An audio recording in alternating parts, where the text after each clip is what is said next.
जह सहो बलम।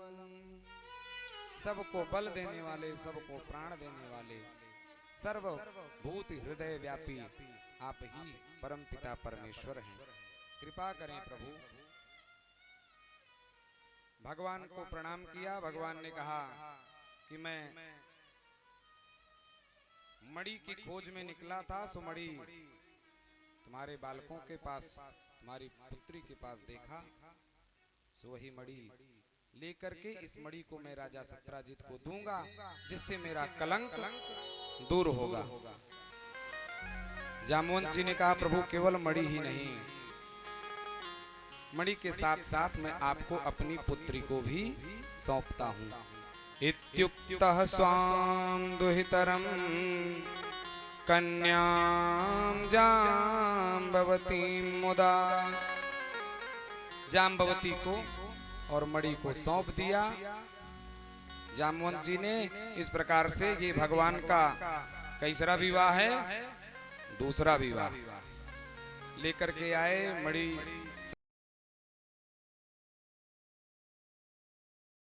बहुत लज्जित हुआ। जब सत्राजित मणि पा गया, जब पूरी सच्चाई जान गया, बहुत ही लज्जित हुआ।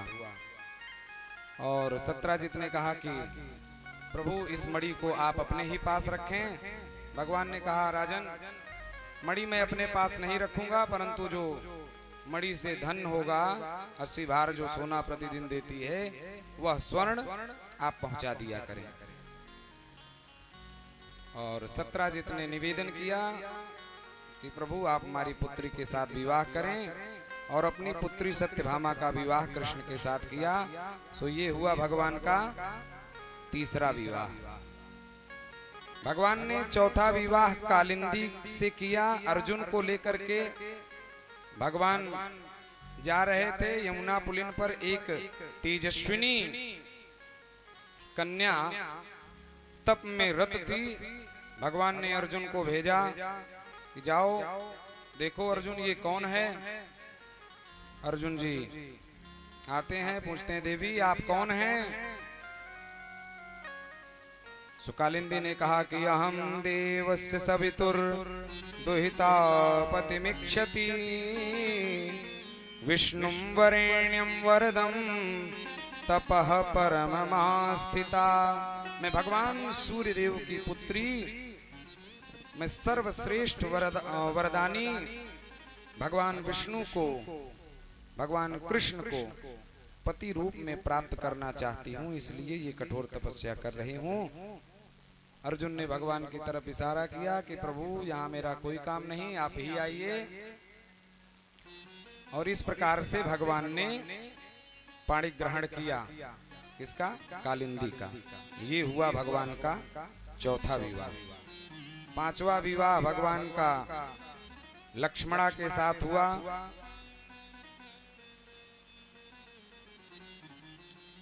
नग्नजित नाम के राजा थे, बड़े ही धर्मात्मा थे।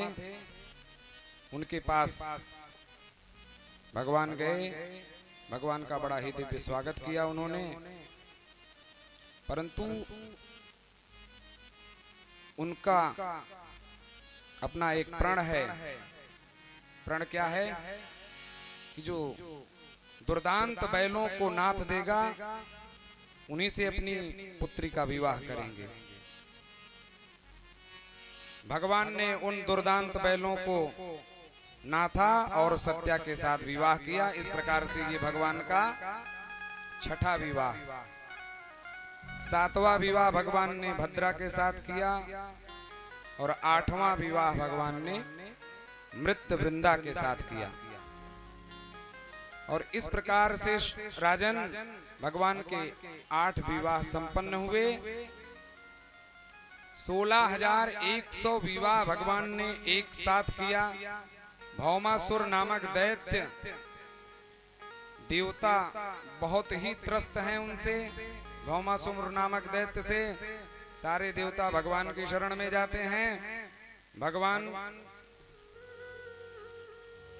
सत्यभामा को लेकर के सत्यभामा को भगवान गरुड़ पर आरूढ़ करा करके पहुंचते हैं भौमासुर की राजधानी में। भौमासुर को परास्त करके उसका वध करते हैं और 16,100 राजकुमारियों को भौमासुर बंदी बना करके जो रखा था उनके साथ भगवान ने विवाह किया, उनको अपनाया और द्वारिका लेकर के आए। इन परिस्थितियों में भगवान ने ऐसा किया। यदि कोई कुतर्क करे कि भगवान ने 16,108 विवाह किया था तो हम चारे छोटू कर लें, तो हमने रास प्रसंग में भी बतलाया था कि धर्म व्यतिक्रमो दृष्टा ईश्वराणाम च साहसम। जब राजा परीक्षित संदेह करते हैं कि राजन वो आप्त काम है, यदुपति हैं, पूर्ण काम है, फिर उन्होंने रास क्यों किया? तो भगवान सुखदेव जी ने कहा कि भगवान सर्वसमर्थ हैं, ईश्वर हैं, उनको दोष नहीं लगता, चिदानंदमय देह तुम्हारी। सो इस प्रकार से भगवान की किसी भी लीला में संदेह नहीं उत्पन्न करना चाहिए। किस परिस्थिति में भगवान यह कर रहे हैं इसको देखना चाहिए। जय श्री राधे। आइए श्याम जी की मधुर वाणी से आशीर्वचन श्रवण करके उसके बाद कथा।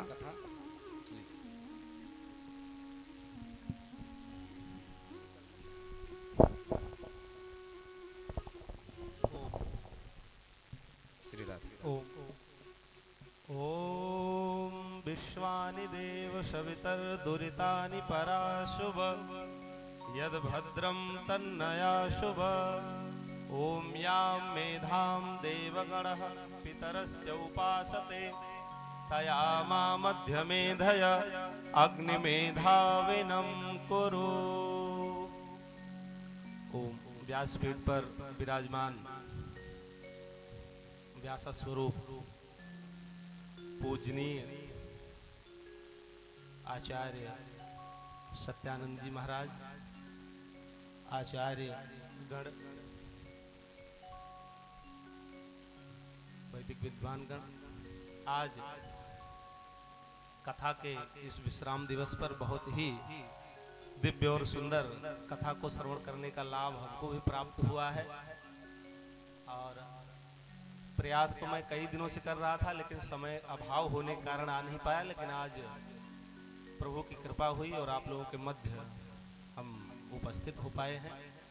बहुत ही सौभाग्य होता है तब जा करके कहीं ऐसे मनीषी, ऐसे विद्वान जो व्यासपीठ पर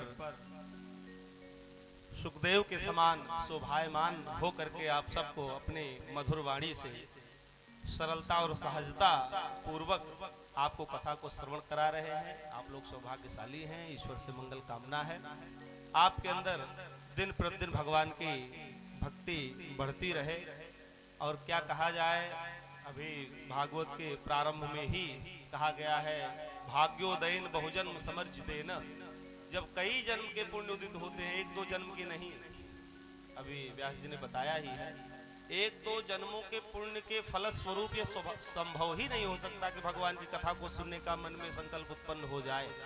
क्योंकि बहुत संसार में स्वामी गोस्वामी तुलसीदास जी ने भी कहा है कि सुतदारा और लक्ष्मी पापियों के भी, तो बहुत धन तो बहुत लोगों के पास हो जाता है, परिवार भी है, पुत्र पुत्रियां सब कुछ होते हैं, लेकिन संत समागम हरि कथा ये दुर्लभ है संसार में। और ये बिना अंतःकरण में भगवान की प्रेरणा से संभव ही नहीं हो सकता। तो आप लोग बहुत ही सौभाग्यशाली हैं जो भगवान की कथा को श्रवण कर रहे हैं और बिना किसी विघ्न बाधा के निर्विघ्नता पूर्वक ये कथा संपन्न हो रही। उससे भी बड़ी कृपा उस परमात्मा की है, उस ईश्वर की है।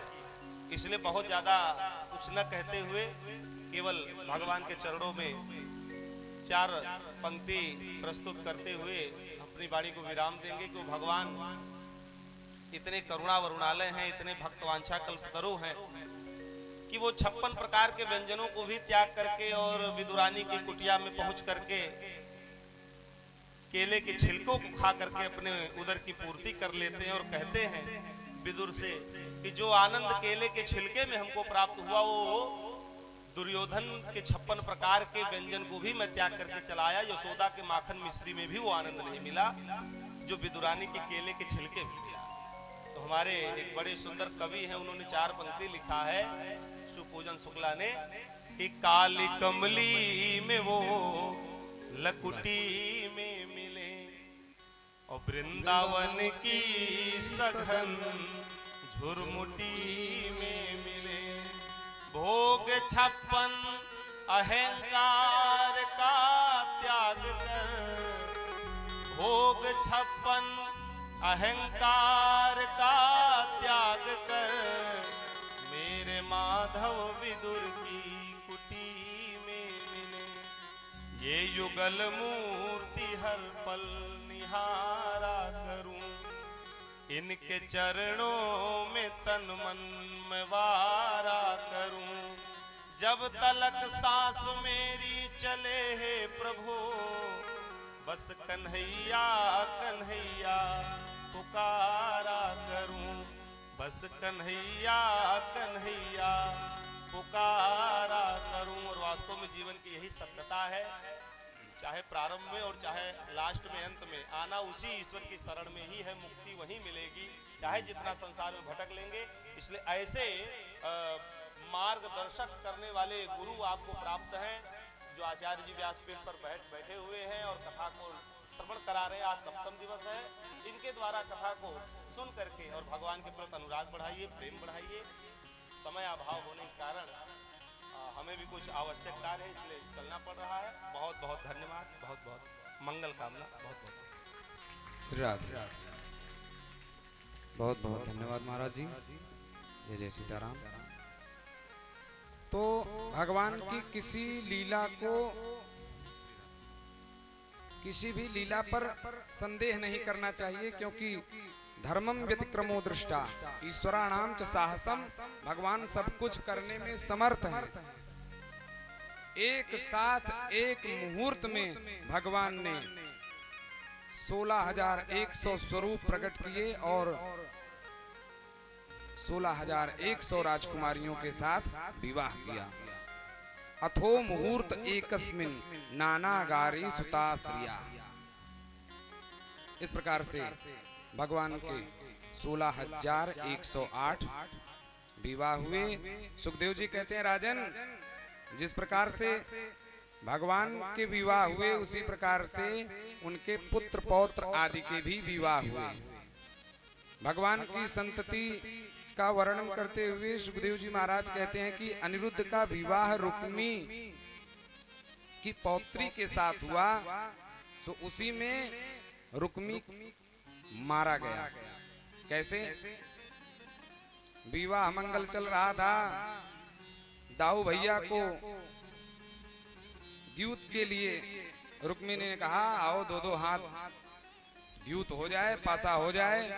दाऊ भैया ने कहा ठीक है।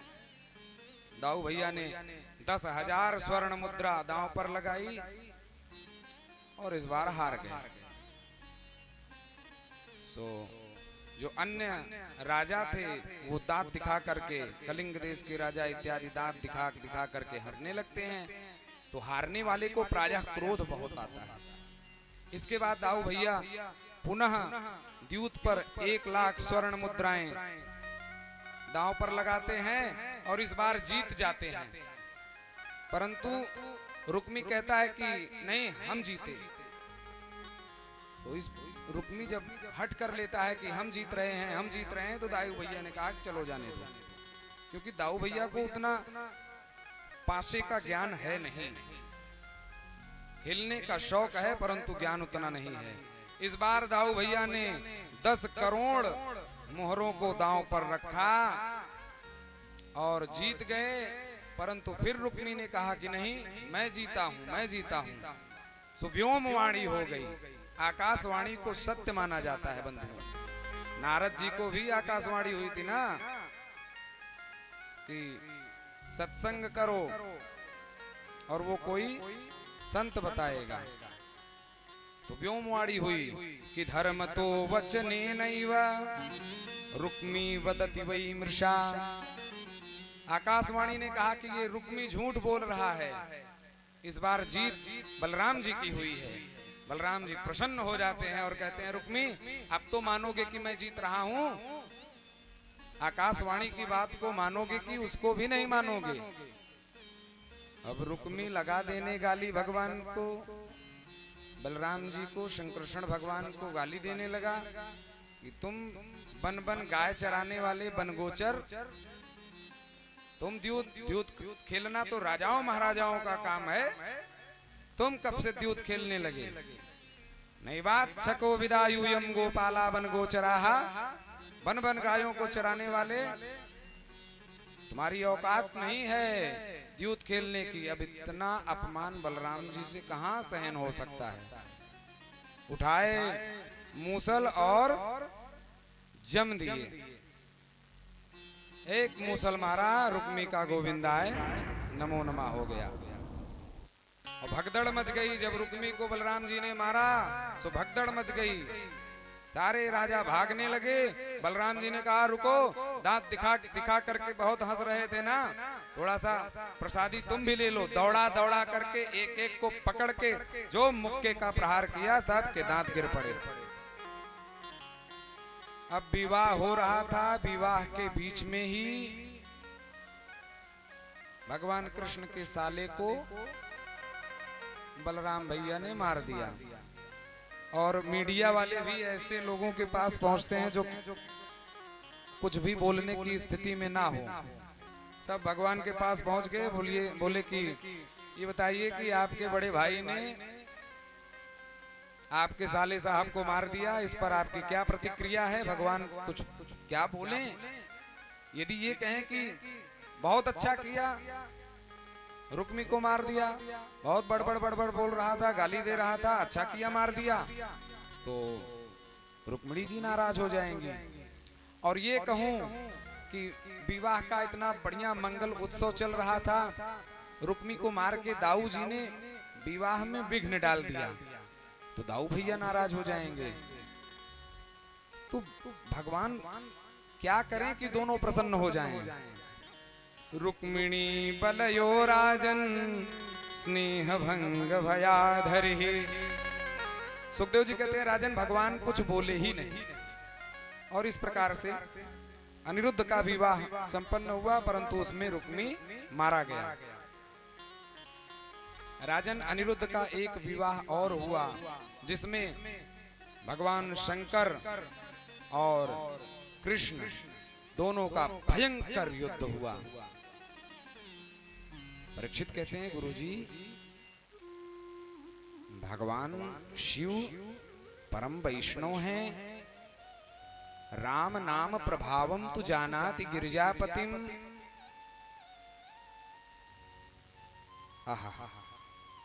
राम नाम के प्रभाव को जानने वाले हैं, फिर कृष्ण के साथ उनका युद्ध कैसे हुआ? कालकूट विष पी जाते हैं भगवान का नाम लेकर के। जिसको राम के नाम पर इतना भरोसा है कि जो विष भी हालाहल विष भी पी जाता है, वो भगवान के साथ युद्ध कैसे करते हैं, इस कथा को आप श्रवण कराएं। सुखदेव जी कहते हैं राजन, बात उन दिनों की है कि बाणासुर की पुत्री उषा गहरी निद्रा में थी और उषा ने अनिरुद्ध को स्वप्न में देखा। दृष्टः कश्चिन नरः स्वप्ने श्यामः कमललोचनः।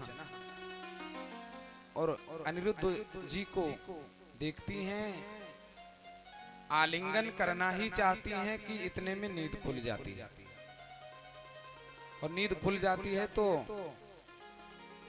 बाणासुर के मंत्री की पुत्री चित्रलेखा उनसे कहती हैं कि सखी, मैंने अभी स्वप्न में एक ऐसे दिव्य पुरुष को देखा, ऐसे दिव्य युवक को देखा जिसको मैंने अपना हृदय दे दिया। वो बड़ी सुंदर हैं, श्याम वर्ण है उनका, श्यामः कमललोचनः, कमलवत नेत्र हैं। चित्रलेखा ने कहा बहन चिंता मत करो, मैं उनके चित्र को बनाने का प्रयास करती हूँ। और चित्रलेखा चित्र बनाते बनाते बनाते बनाते देवताओं का चित्र, गंधर्वों का चित्र, दैत्यों का चित्र, सब का चित्र बनाते बनाते जब महाराज यदु का चित्र बनाया तो लज्जित हो जाती हैं उषा, और इसके बाद जान लेती हैं चित्रलेखा कि इन्हीं के वंश का कोई है। बनाते बनाते वसुदेव जी के बाद भगवान कृष्ण का, कृष्ण के बाद प्रद्युम्न जी का चित्र बनाया। बस बस बस बस थोड़ा सा, और अनिरुद्ध जी का चित्र जैसे ही बनाया, कहती हैं बस यही तो है ही है, इनको लाया कैसे जाए। द्वारिका में पहरा रहता है, गरुड़ का पहरा रहता है, वेग से गरुड़ जी द्वारिका के चारों तरफ घूमते रहते हैं, कैसे लाया जाए। उषा की प्रेरणा लेकर के चित्रलेखा जाती हैं और अनिरुद्ध को लाने के लिए, परंतु गरुड़ जी का पहरा देख करके डर जाती हैं। इतने में नारद जी आ जाते हैं। पुराणांतर में कथा आती है कि नारद जी आ गए और नारद जी ने यहाँ पर उषा चित्रलेखा के कार्य को सरस बना दिया। गरुड़ जी के पास नारद जी जाते हैं, अरे गरुड़ जी आइए कुछ सत्संग हो जाए। गरुड़ जी ने कहा इस समय मैं सेवा में हूँ, निगरानी में हूँ, अरे थोड़ा सा भगवान का सत्संग हो जाए, फिर करते रहना सेवा। और सत्संग के बहाने लोग रोक लेते हैं। इतने में चित्रलेखा अनिरुद्ध को लेकर के आ जाती है उषा के पास। अनिरुद्ध जग गए, पलंग सहित अनिरुद्ध को ले आई थी। अनिरुद्ध जग गए, अनिरुद्ध ने उषा जी को देखा, उषा जी ने अनिरुद्ध को देखा। दोनों ने आपस में गंधर्व विवाह एक दूसरे को पसंद करके कर लिया। अनिरुद्ध जी राजकुमारी के ही भवन में निवास करने लगे। मंत्रियों ने, आमाद्यों ने देखा कि विचेष्टितम लक्ष्यामः, राजकुमारी का लक्षण कुछ ठीक नहीं लग रहा है।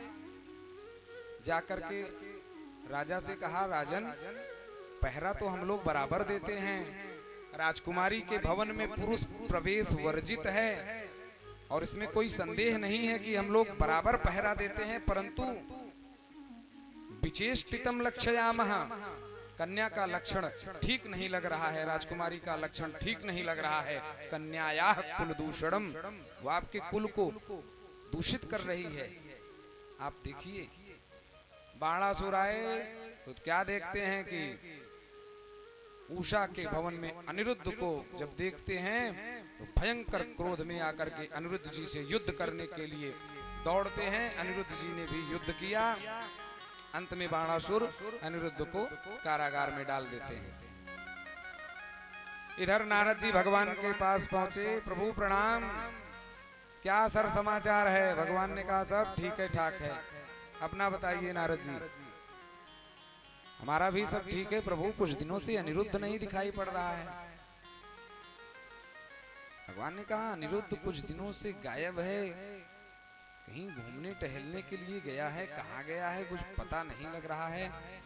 नारद जी ने कहा कहीं नहीं गया है, वो तो इस समय बाणासुर के कैद में है।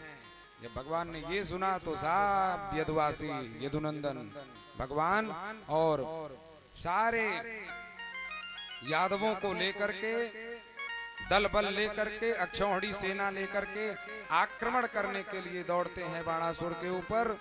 जब बाणासुर के ऊपर आक्रमण करने के लिए दौड़ते हैं तो बाणासुर के पास एक ध्वजा थी, भगवान शिव के द्वारा दी हुई। भगवान शिव ने कहा था कि जिस दिन ये ध्वजा कट कर गिर जाएगी समझ लेना कि अब तुम्हारे विनाश का समय आ गया है। ध्वजा कट के गिर जाती है, बाणासुर दौड़ता है शिव जी की तरफ। शिव जी आकर के बाणासुर के राजमहल के सामने खड़े हो जाते हैं, दरबारी करने लगते हैं कि देखते हैं कौन आता है क्या करता है। इतने में भगवान आ गए। भगवान ने कहा बाबा प्रणाम। शिव जी ने कहा अरे कन्हैया प्रणाम, आप कैसे। अरे ये बाणासुर मेरे पौत्र को बंदी बना लिया है, सो इसे आज मजा चखाता हूँ। जीवित नहीं छोड़ूंगा इसे। भयंकर क्रोध में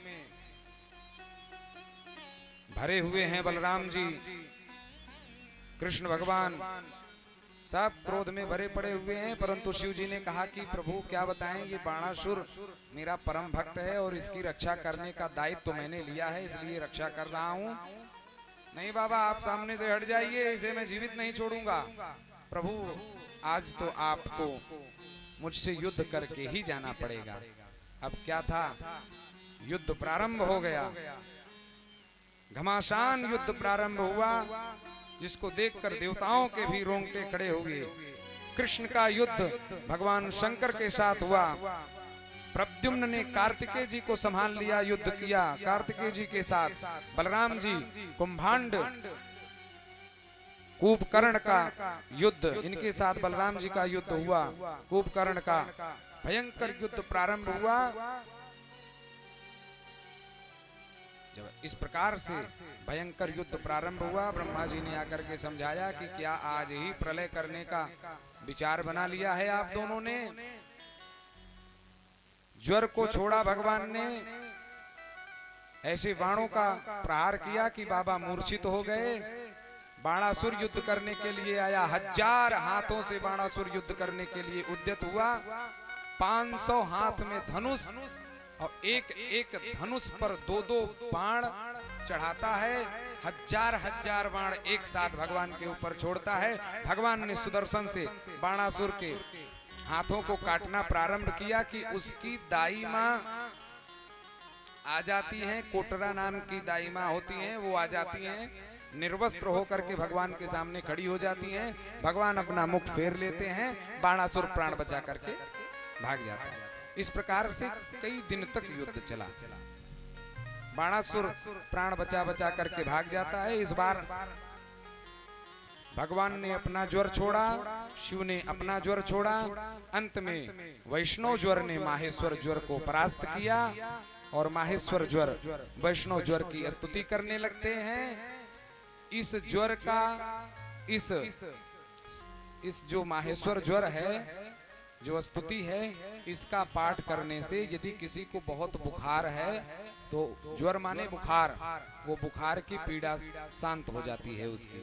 वो क्या है, नमामि त्वानंत शक्तिं परेशं सर्वात्मनं केवलं ज्ञाप्ति मात्रं विश्वोत्पत्त्यास्थान संरोध हेतुं यत्तत् ब्रह्म ब्रह्मलिंगं प्रशान्तं कालो दैवं कर्म जीवः स्वभावो द्रव्यं क्षेत्रं प्राण आत्मा विकारः तत्संघातो बीजरोह प्रवाहस् त्वन्मायैषा तन्निषेधं प्रपद्ये नाना भावैर्लीलयैवो प्रपन्नैर् देवान् साधुन् लोकः शेतुन् बिभर्षे हंस्युन्मार्गान् हिंसया वर्तमानान् जन्मये तत्ते भारहाराय भूमेः तप्तो हम ते तेजसा दुस्सहेन शांतो गृणात्युल्बणेन ज्वरेण तावत्तापो देहिनां तेऽङ्घ्रिमूलं नो सेवेरन् यावदाशानुबद्धः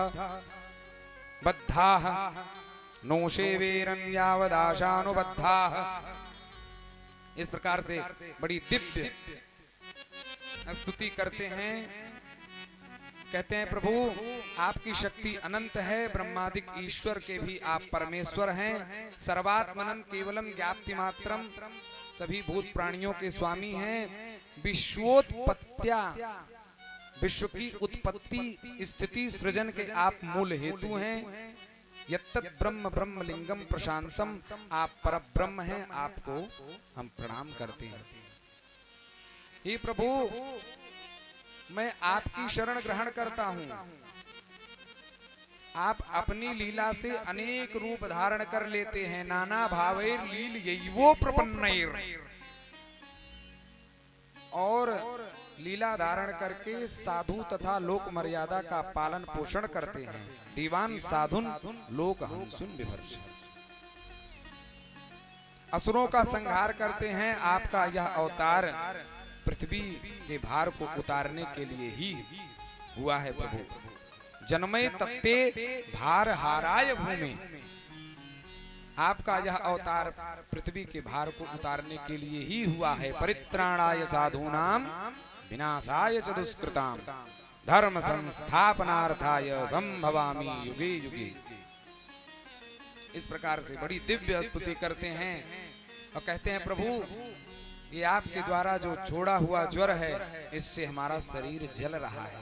तब तो हम ते तेजसा दुस्सहेन, बड़ी पीड़ा हो रही है, जलन हो रही है। शांतो गृणात्युल बड़ेन ज्वरेण, आप अपने ज्वर को शांत कर लें। नो सेवीरं यावदा शानुबद्धा, आपके चरण कमलों में प्रणाम है, भगवान प्रसन्न हो जाते हैं और कहते हैं कि त्रिशिरस्ते प्रसन्नोस्मि वीतोते मज्वरात् भयम् यो नो स्मरति संवादं तस्य त्वन्न भवेद् भयम्। मैं तुम पर प्रसन्न हूँ, अब तुम मेरे ज्वर से निर्भय हो जाओ। संसार में जो कोई भी हम दोनों का यह संवाद स्मरण करेगा उसे तुमसे कोई भय नहीं है। जो कोई भी संवाद का स्मरण करेगा उसे ज्वर से भय नहीं होगा। नो शिवीरन यो नो स्मृति संवादम तस्य तुन्न भवेद भयम, उसे ज्वर से किसी भी प्रकार का भय नहीं होगा। भगवान आकर के शिव जी के पास आते हैं, शिव जी भगवान को प्रणाम करते हैं, कहते हैं प्रभु क्षमा कर दो, जैसा है अपना चेला है, क्षमा कर दो प्रभु। भगवान ने कहा बाबा इसका वध तो हम वैसे भी नहीं करेंगे। क्यों?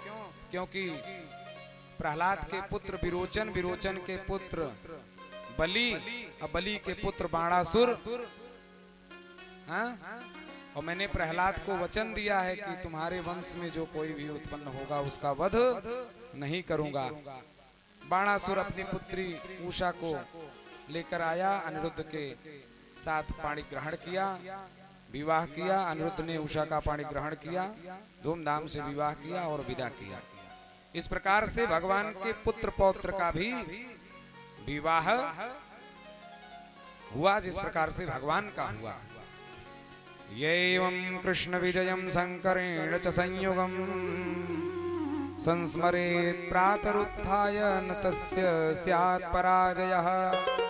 सुखदेव जी कहते हैं राजन, भगवान शिव और कृष्ण के युद्ध की इस गाथा का जो गान करता है, जो श्रवण करता है, उसे जीवन में कभी पराजयता का दर्शन नहीं होता है। संस्मरेत प्रातरुत्थाय न तस्य स्यात् पराजयः, वह कभी पराजित नहीं होता है। आइए 2 बार हरि नाम संकीर्तन, उसके बाद राजा नृग की कथा। जय जय राधा रमण, जय जय राधा रमण, जय जय राधा रमण, जय जय राधा, जय जय राधा रमण, जय जय राधा रमण, जय जय राधा रमण, जय जय राधा रमण, जय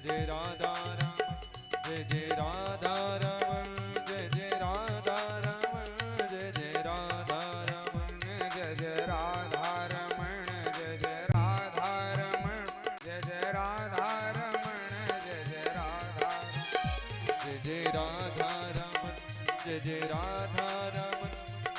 राधा रमण, जय जय राधा रमण, जय जय राधा रमण, जय जय राधा रमण, जय जय राधा रमण, जय जय राधा रमण, जय जय राधा, जय जय राधा रमण, जय जय राधा रमण, जय जय राधा रमण, जय जय राधा रमण, जय जय राधा रमण हरि बोल, जय जय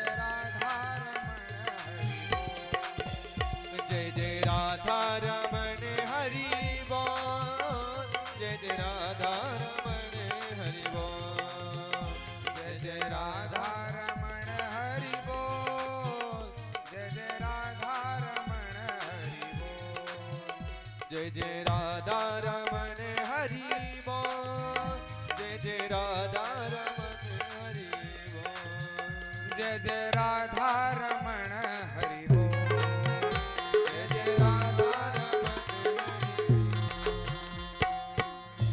बोलो भक्तवत्सल भगवान की। इस प्रकार से भगवान शिव और कृष्ण का युद्ध हुआ। राजन, एक बार भगवान अपने बालकों के साथ, पुत्र पौत्र के साथ विचरण करने के लिए गए। भगवान वन में बैठे थे, उनके पुत्र पौत्र कंदुक क्रीड़ा कर रहे थे और गेंद एक कुएं में चली जाती है। पुत्र पौत्र भगवान के पास आए और गेंद निकालने की याचना की। भगवान गेंद निकाले, उसी में एक गिरगिट था। भगवान के स्पर्श से वह गिरगिट बड़ा ही दिव्य देवता का रूप धारण कर लेता है। भगवान ने कहा कि तुम कौन हो भाई? और इतना बड़ा गिरगिट था, इतना बड़ा गिरगिट था कि भगवान के पुत्र पौत्रों ने जब देखा तो डर गए। बोले प्रभु इतना बड़ा गिरगिट होता है? भगवान भी आकर के देखे, बोले अरे, और जैसे स्पर्श किया वो दिव्य देवता का स्वरूप ले लेता है। भगवान ने कहा आप कौन हैं? बोल पड़ा, किन्नृगो नाम नरेंद्रो हम इक्ष्वाकुतनय प्रभो दानिष्वाख्यायमानेषु यदि ते कर्मणा स्पृशम।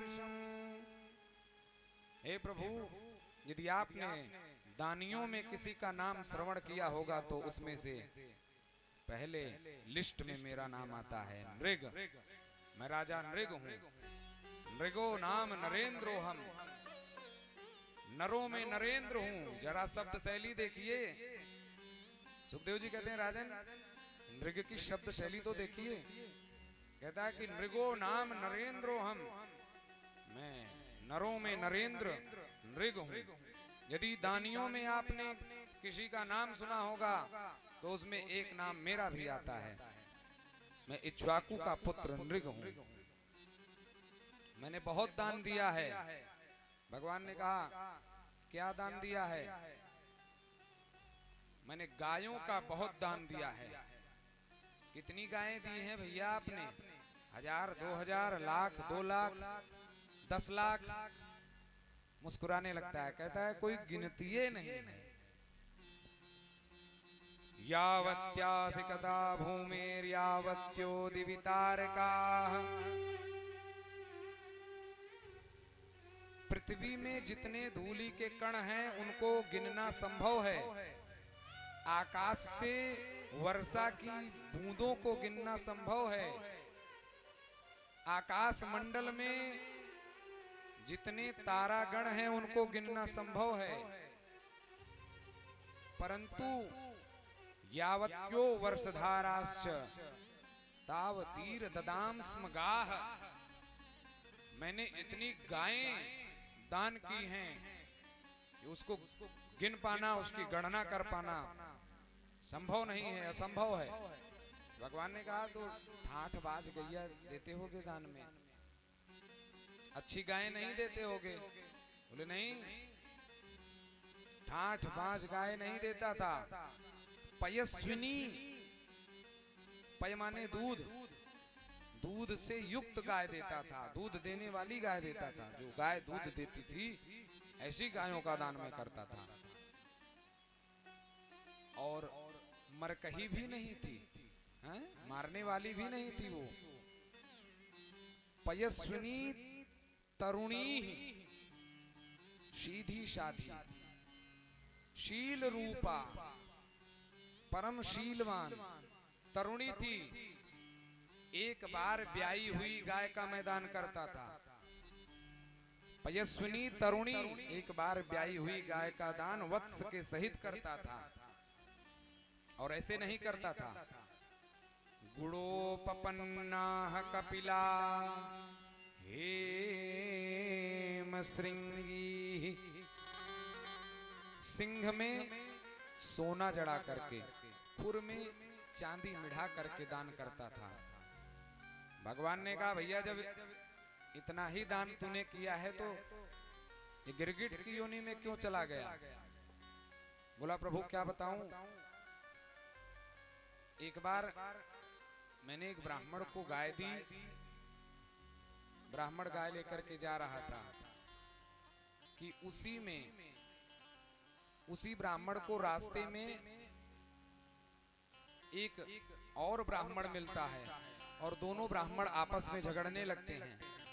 वो ब्राह्मण कहता है कि ये गाय मेरी है और जिसको मैंने दान दिया था वो कहता है कि ये गाय मेरी है। दोनों झगड़ते हुए मेरे पास आए और जब मेरे पास आए तो दोनों अपनी बात पर अड़े रहे। राजन, तुमने इस गाय को मुझे दिया था। श्री राधे।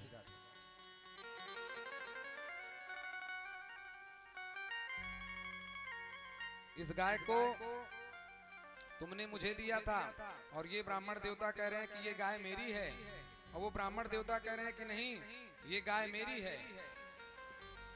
रात को आपकी गायों के झुंड में मिल गई होगी। इस गाय को ढूंढते ढूंढते मैं बेचैन हो गया। अब ब्राह्मण ने संकल्प लेकर के ब्राह्मण संकल्पित गाय को ले लिया था। दोनों ब्राह्मण अड़ गए। राजा ने उस ब्राह्मण से याचना की कि भैया आप इनकी गाय वापस कर दो, बदले में आपको हजारों गायें दे दूंगा। वो भी ब्राह्मण तैयार नहीं हुआ कि नहीं, मैं तो जो दान पाया हूं उसी गाय को लूंगा। और उस ब्राह्मण से बोले कि भैया आप ही ले लो। उस ब्राह्मण ने कहा मैं दान नहीं लेता हूं, परम त्यागी हूं, मैं दान नहीं लेता हूं, अप्रतिग्रही हूं, दान ना लेने वाला तपस्वी हूं। वही एक गाय ही मेरे साधना का साधन थी। उस गाय के दूध को पी करके मैं साधना करता था और वो गाय झुंड में मिल जाती है और उसको तुमने दान दे दिया। इतना भी ज्ञान नहीं है। मेरी गाय वापस करो। उस ब्राह्मण से फिर कहा कि भैया गाय वापस कर दो। ब्राह्मण फिर अड़ गया कि नहीं, मैं जो गाय दान में पाया हूं वही गाय लूंगा। राजा कुछ भी बोलने की स्थिति में जब ना रहा तो दोनों ब्राह्मण गाय को छोड़ करके चले जाते हैं।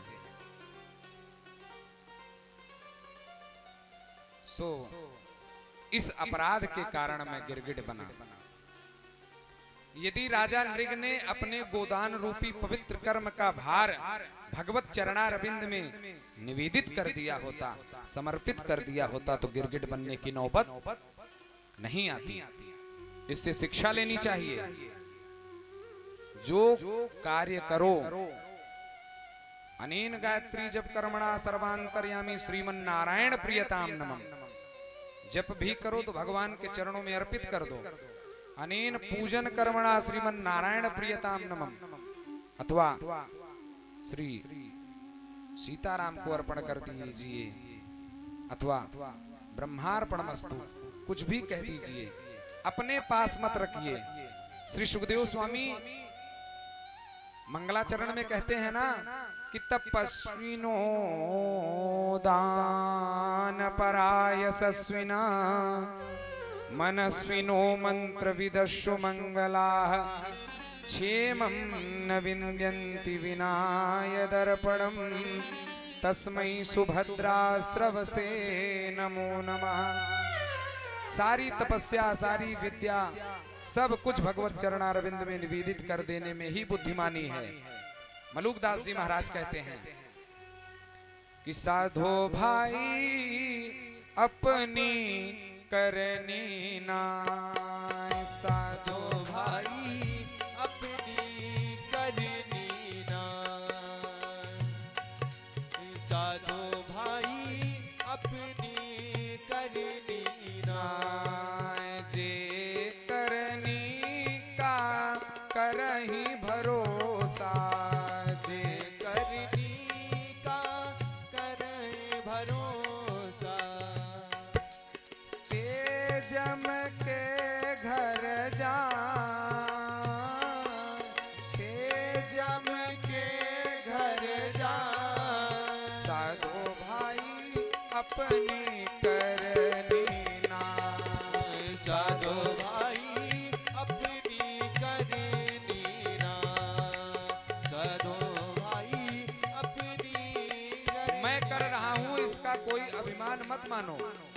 मैं नहीं कर रहा हूं, ये सब भगवान करा रहे हैं, ऐसा भाव रखोगे तो कल्याण होगा। और मैं आ गया तो फिर कल्याण असंभव है। राजा नृग ने यदि अपने गोदान रूपी पवित्र कर्म का भार भगवान के चरणों में निवेदित कर दिया होता तो क्या जाता उसका, परंतु नहीं।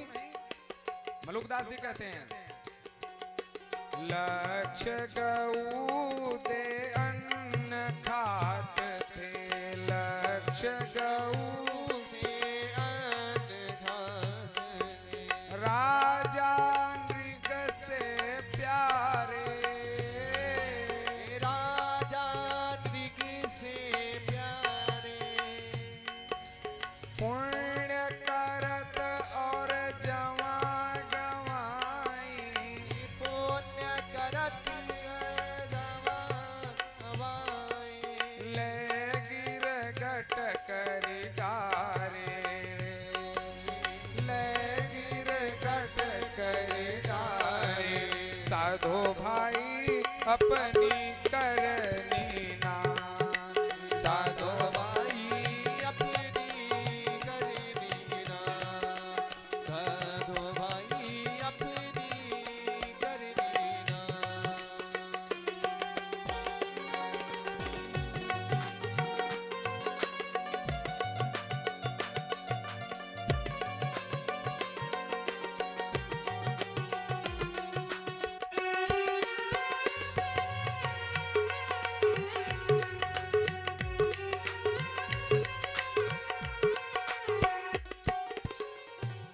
इस प्रकार से जो अपनी करनी पर भरोसा करते हैं उनकी यही गति होती है।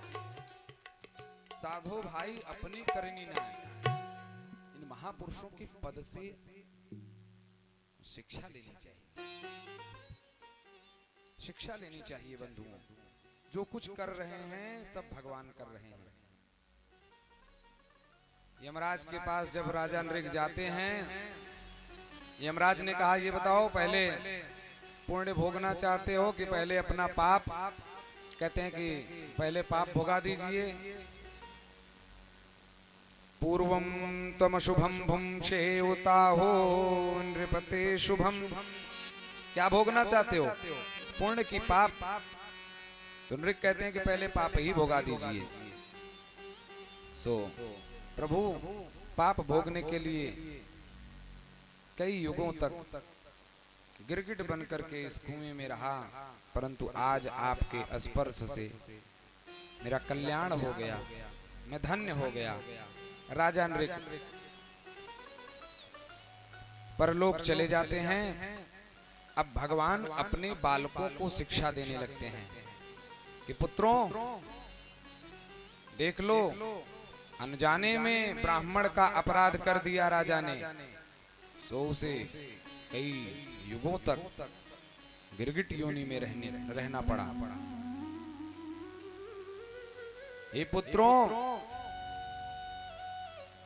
मैं सबसे रक्षा कर सकता हूं, परंतु यदि ब्राह्मणों का तिरस्कार करोगे, अपमान करोगे, तो मैं उससे कुछ कर नहीं पाऊंगा।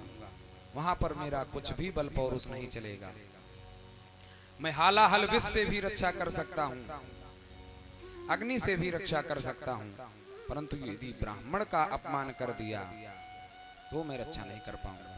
भगवान जान रहे हैं कि यदुवंशी बालक बड़े नटखट हैं, इसलिए जगह जगह पर शिक्षा देते रहते हैं कि नाहम हालाहलम मन्ये विषम यस्य प्रतिक्रिया। मैं हालाहल विष को विष नहीं मानता, क्योंकि उसकी चिकित्सा होती है, परंतु जो ब्राह्मणों के धन का हरण करता है, जो ब्राह्मण के धन को मारता है, उसकी अधोगति निश्चित है। ब्रह्मत्वम ही विषम प्रोक्तम नास्य प्रति विवर्धवी। उसकी कोई औषधि नहीं, उसका कोई उपाय नहीं। ब्राह्मण का धन यदि उसकी पूरी पूरी सम्मति से भोगा जाए तो कई वर्षों तक नरक में रहना पड़ता है, और यदि जबरदस्ती बलात् हठात उसके धन को छीन लिया जाए, हरण कर लिया जाए, तब तो मुक्ति का कोई साधन नहीं है। रहा न को कुल रो अनहारा। इसलिए ब्राह्मण का अपराध कभी मत करना। जिस प्रकार मैं बड़ी सावधानी से ब्राह्मणों को प्रणाम करता रहता हूँ, उनके चरणों में मस्तक झुकाता रहता हूँ, उसी प्रकार तुम लोग भी किया करो। यथा हम प्रणमे विप्राननुकालम समाहितः तथा नमत यूयं च योन्यथा मे सदंडभाग। क्योंकि विप्रा मंत्र विदो युक्तास तैर्या प्रोक्तास तथा सिसा ता निष्फला भविष्यन्ति न कदाचिदपि स्फुटम। वेद मंत्र से युक्त ब्राह्मण, सदाचार से युक्त ब्राह्मण, संध्या संपन्न ब्राह्मण यदि आशीर्वाद दे दे तो कल्याण हो सकता है, हो जाता है, और यदि उसके हृदय में क्षोभ हो गया तो विनाश भी निश्चित है। तैर्या प्रोक्ता तथा सिता ता निष्फला भविष्यन्ति, उसके द्वारा दिया हुआ आशीर्वाद ऐसा असंभव है। इस प्रकार से भगवान जगह जगह पर शिक्षा देते रहते हैं। राजन एक बार चैत्र वैशाख की छुट्टी मनाने के लिए बलराम जी ब्रज गए, ब्रज में गए। ब्रजवासियों ने बड़ा स्वागत सत्कार किया बलराम जी का। गर्मी से व्याकुल थे, सोचे कि स्नान कर लें। बैठे बैठे ही यमुना जी को आमंत्रित करते हैं, यमुना जी मैं स्नान करना चाहता हूँ, आ जाओ। यमुना जी कहती हैं वाह महाराज, ऐसे घर घर जाकर के स्नान कराने लगे तब तो हो गया मेरा महत्व खत्म। बलराम जी क्रोध में आ जाते हैं, पापे त्वं माम अवज्ञाय यन्नायासि मया हुता, मेरी आज्ञा का पालन नहीं करती, अभी बताता हूं तुझे। दौड़ते हैं अलमुसल लेकर के मारने के लिए। साक्षात यमुना महारानी प्रकट हो जाती हैं और कहती हैं कि राम राम महाबाहो न जाने तव विक्रमम। हे महाबाहो, हे पूर्ण पुरुष, क्षमा करें, मैं आपके प्रभाव को जान ना सकी। यश्चैकांसेन विधृता जगती जगतः पते। क्षमा करें प्रभु, क्षमा करें। भगवान ने यमुना जी को अभयदान दिया, संकर्षण भगवान ने, बलराम जी ने। राजन, एक पौंड्रक नाम का राजा था जो नगरवासियों में ढिंडोरा पिटवा दिया कि वसुदेव का पुत्र कृष्ण भगवान नहीं, असली भगवान तो मैं हूं। उसने बड़ा ही दिव्य स्वरूप बनवाया, नकली गरुड़ भी बना लिया, उसमें पंख भी लगा दिए और बिल्कुल भगवान की तरह वस्त्र पहन करके श्याम वर्ण होकर के सबसे कहता है कि मैं ही भगवान हूं, मैं ही भगवान हूं। जब द्वारिकावासी आकर के भगवान के पास बतलाते हैं तो वसुदेव आदि बलराम जी सब हंसने लगते हैं सभा में बैठे हुए। भगवान जाकर के पौंड्रक का उद्धार करते हैं। इसके बाद राजन भगवान पौंड्रक का उद्धार किए। एक द्विविध नाम का बानर था, उसका उद्धार बलराम जी ने किया। राजन, एक बार भगवान के पौत्र शांब ने दुर्योधन की पुत्री लक्ष्मणा का हरण कर लिया। दुर्योधन सुताम राजन लक्ष्मणां समितिं जयः स्वयं वरस्थाम हरत सांबो जाम्बवती सुतः। जाम्बवती के पुत्र सांब ने लक्ष्मणा का हरण कर लिया। जब लक्ष्मणा का हरण कर लिया तो कौरवों ने घेर लिया शांब को। शांब ने बड़ा भयंकर युद्ध किया। भगवान के पुत्र पौत्र भगवान के ही समान बल पौरुष में हैं। शांब ने सबको परास्त कर दिया। इतने में बलराम जी आ गए। बलराम जी आकर के दोनों पक्ष को शांत कराते हैं। और देखिए बलराम जी का कार्य आचार्य है। आचार्य हैं, ये मेल जोल कराते रहते हैं, एक दूसरे को संकर्षण का मतलब जोड़ करके रखना। चाहते हैं कि युद्ध ना हो, किसी भी प्रकार की विघ्न बाधा ना आवे किसी पर भी।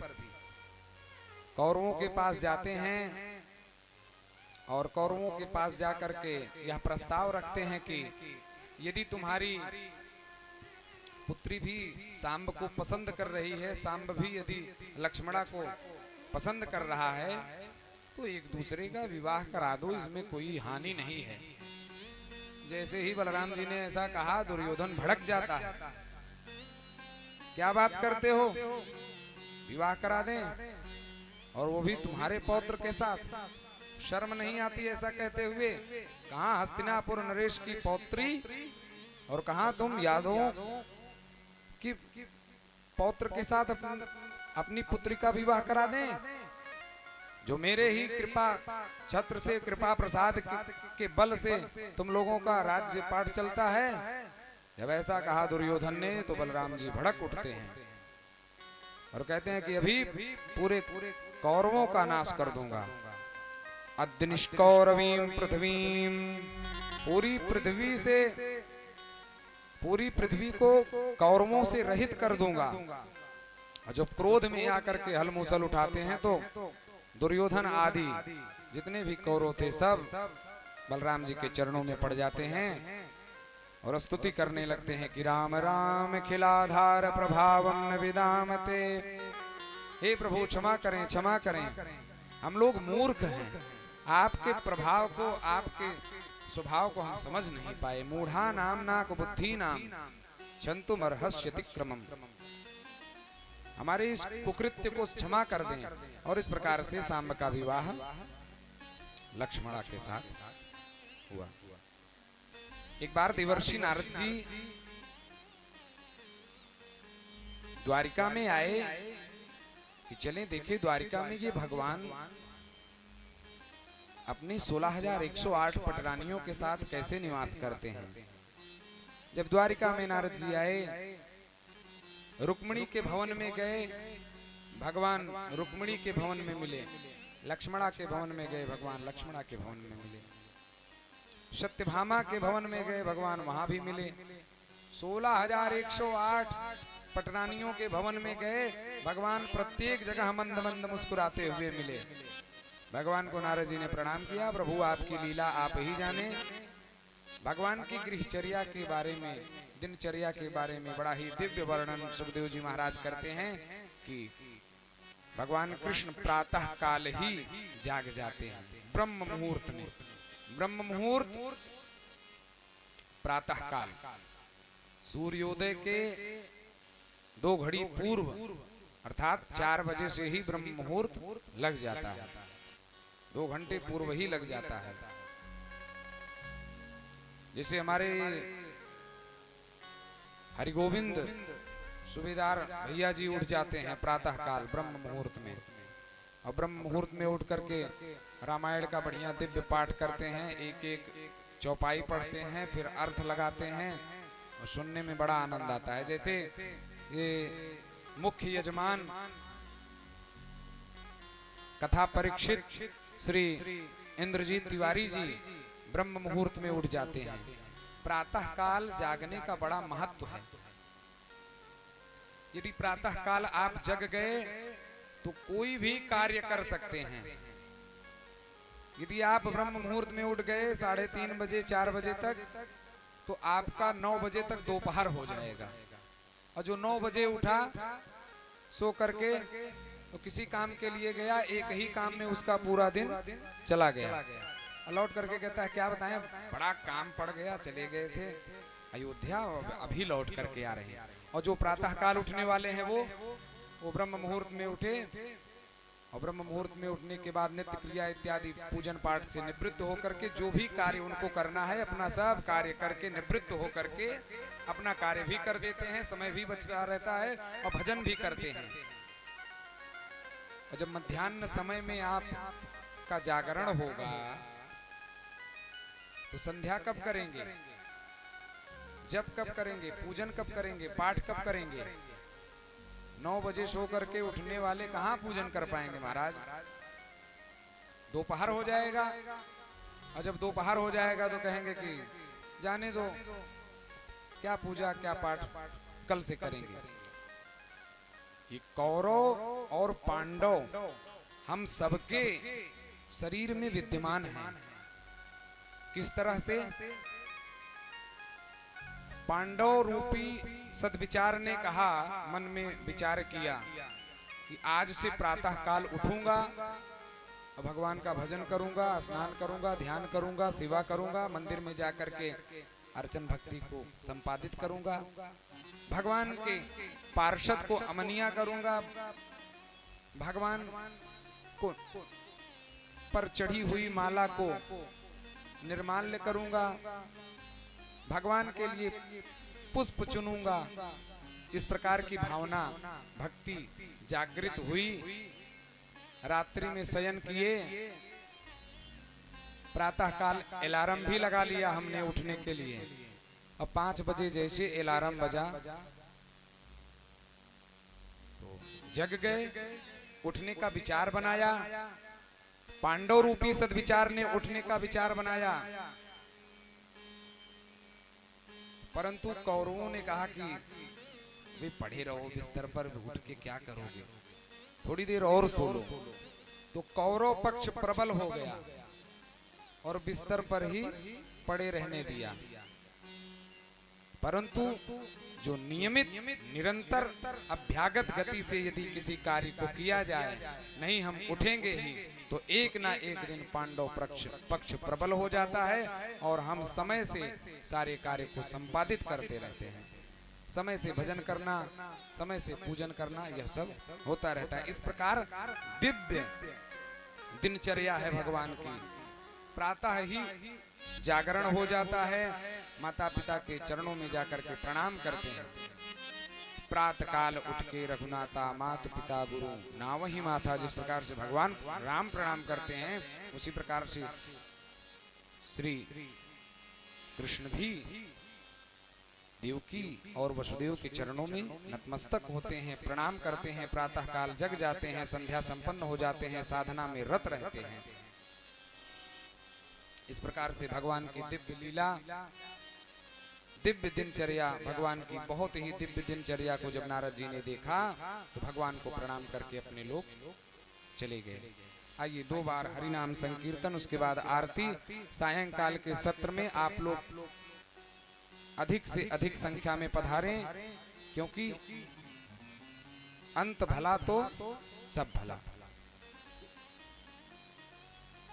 अंतिम दिवस की कथा, विश्राम दिवस की कथा यदि श्रवण कर ली जाए तो संपूर्ण कथा का लाभ प्राप्त हो जाता है।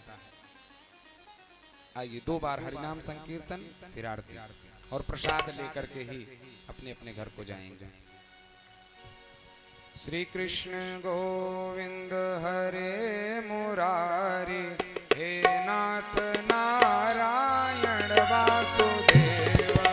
श्री कृष्ण गोविंद हरे मुरारी, हे नाथ नारायण वासुदेवा। श्री कृष्ण गोविंद हरे मुरारी, हे नाथ नारायण वासुदेवा।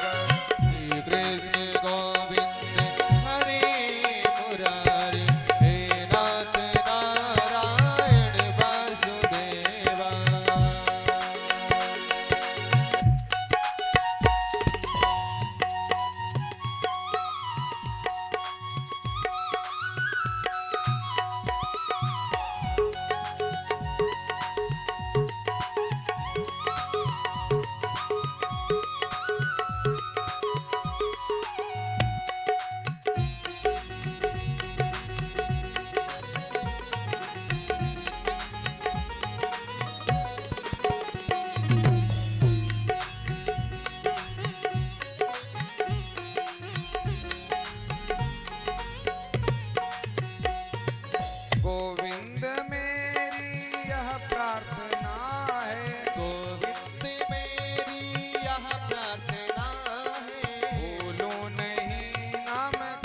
राधा राधा कृष्ण राधा राधा राधा कृष्ण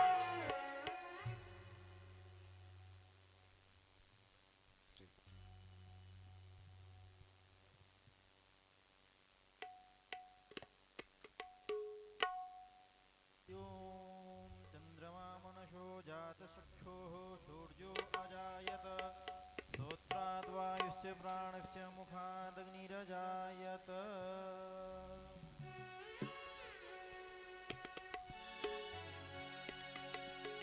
मन में बसाकर तेरी मूर्ति उतारूं मैं गिरधर तेरी आरती मन में बसाकर तेरी मूर्ति उतारूं मैं गिरधर तेरी आरती मन में बसाकर तेरी मूर्ति उतारूं है गिरधर तेरी आरती मन में बसाकर तेरी मूर्ति उतारो मैं गिरधर तेरी आरती तेरी आरती प्रभु तेरी आरती